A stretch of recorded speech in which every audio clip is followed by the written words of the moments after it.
Hello Horror Hounds, tag season is upon us again and I've been tagged in another video which is fantastic, as you can probably tell from the effort I've made. It's a Friday the 13th tag, I'm joking of course. It's the Nightmare on Elm Street tag created by Movie Freak, whose channel I'm going to have to check out because these questions are excellent. I'm going to link to Movie Freak's channel in the description field below, and also link to Deadly Dame's Horror Extravaganza, who were kind enough to tag me.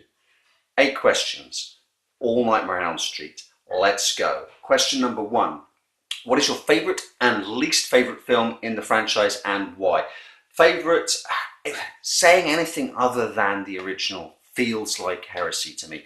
I know some people edge out Dream Warriors over the original, just like some people sort of edge out Jason Lives over some of the earlier Friday the 13th. So I guess it depends how your tastes run, to how things started off or how they sort of settled into. For me, Dream Warriors is always what the series settled into, but the original Nightmare on Elm Street was an absolute game changer. Wes Craven took the slasher subgenre to the next level, a quantum leap forward in horror. The impact that the original Nightmare on Elm Street made cannot be undersold.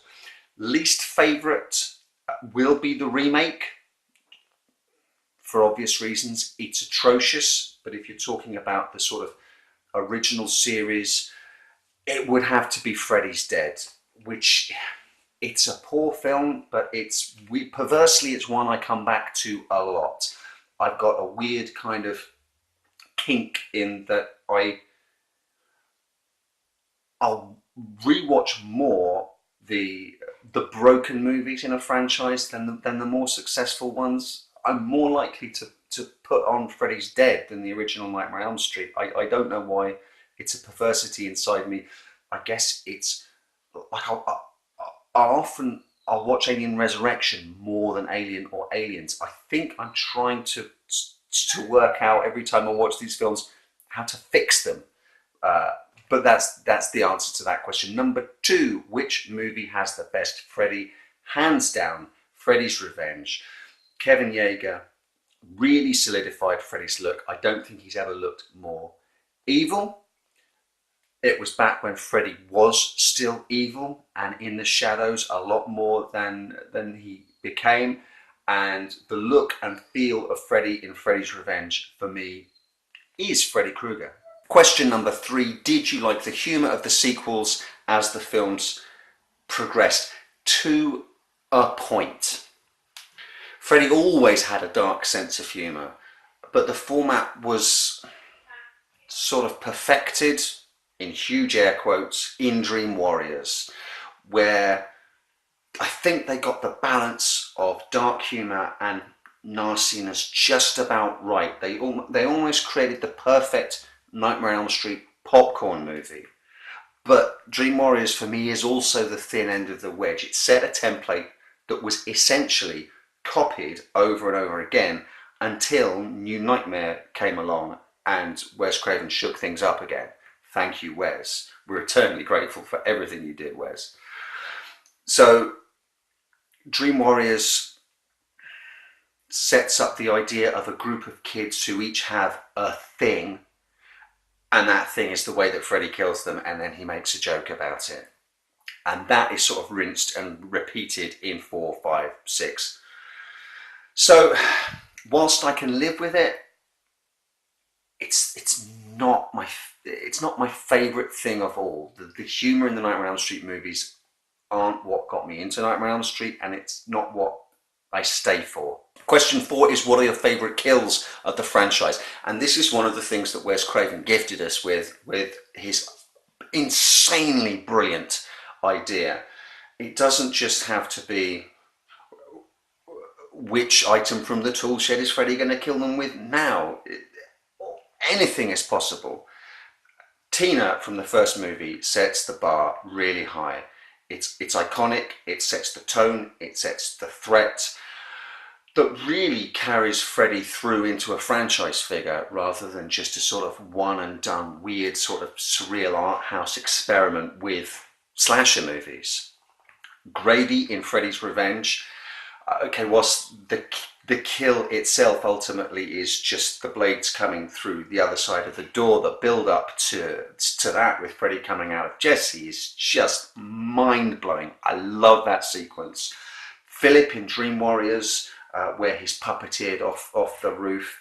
I have a particular squick with slit wrists. I thought it was a childhood thing until a couple of days ago watched John Wick Chapter 2 and a character slits their wrists, and I was squirming all over my seats again. I have a particular issue with wrist slitting, and then when the arteries were pulled out and he was puppeteered along, and then the sort of throbbing whoa whoa whoa whoa, it just crawled under my skin and never really left. Debbie the cockroach death in Dream Master is really fun, although as per my previous answer, she's afraid of cockroaches, so she's turned into a cockroach, and then Freddy squishes her and makes a joke. And even though I dislike Freddy's Dead, Carlos's death in Freddy's Dead was fantastic. I thought it was really one of the standout sequences of that movie. Cartoony, sure, but when I saw it on the big screen and the sound dropped, and I'm playing with silence, I thought it was brilliant. Question number 5. Robert Englund is irreplaceable, but if you could, who would you cast? So I've got a couple of, you're going to have to bear with me on this one, you'll think I'm crazy. First of all, I like Robert Englund's own idea that for each teenager a different actor plays him. It's just, it's the rumour of Freddy that spreads, and certain things are constant: the knives for fingers, the dirty red and green sweater, the hat, the boiler room. But after that, he's got a great idea where each teenager, with those sort of constants throughout, it's a different actor playing Freddy each time. Freddy doesn't have to look the same in each nightmare, and I think that's kind of brilliant. If you want to pin me down on an actual actor, I'm not going to name one, I'm going to give a few, but I would look to the comedy world. Think about the touches of darkness Gene Wilder lent to his portrayal of Willy Wonka, and even beyond that, Robin Williams, his turn as a villain in 1 Hour Photo and Insomnia. I think a comedic actor would really be able to get inside the dark insanity of a character like Freddy Krueger. So how about Sasha Baron Cohen? I've written it down and I know it's completely off the reservation, but Michael Cera playing completely against type. Or that led me to think about Twin Peaks The Return and Matthew Lillard's amazing turn in Twin Peaks The Return. I think Matthew Lillard could go to some really dark places with Freddy. And whilst we're talking about Twin Peaks alumni, consider Dana Ashbrook, who was really one of the standouts as Bobby Briggs in Twin Peaks The Return. I need to see him more on screen anyway, and I'd like to see what he could do with Freddy. Question 6, was Freddy vs Jason worth the wait, and what would you have done differently? Yes, it absolutely was worth the wait.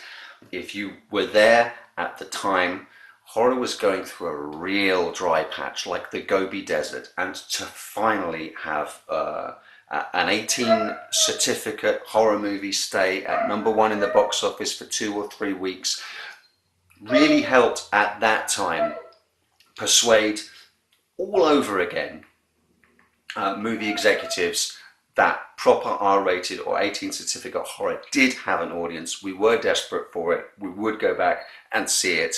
It was absolutely the best Freddy vs Jason movie we were going to get.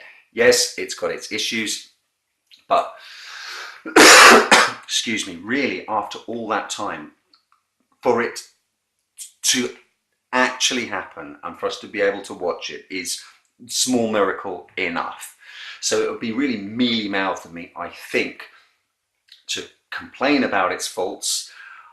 But part of the question is, what would you have done differently? The big standout for me is I would have made the kills between Freddy and Jason a little more equally numbered. Freddy doesn't get to do much in the way of bloodletting, which is really unfortunate.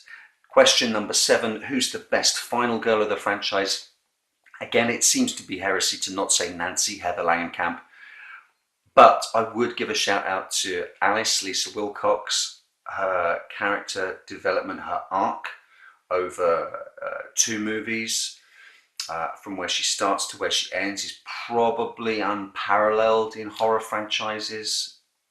I can't off the top of my head think of another character that's been given the space to develop and expand and grow like that. Question number 8 is, what are some of your favourite sequels?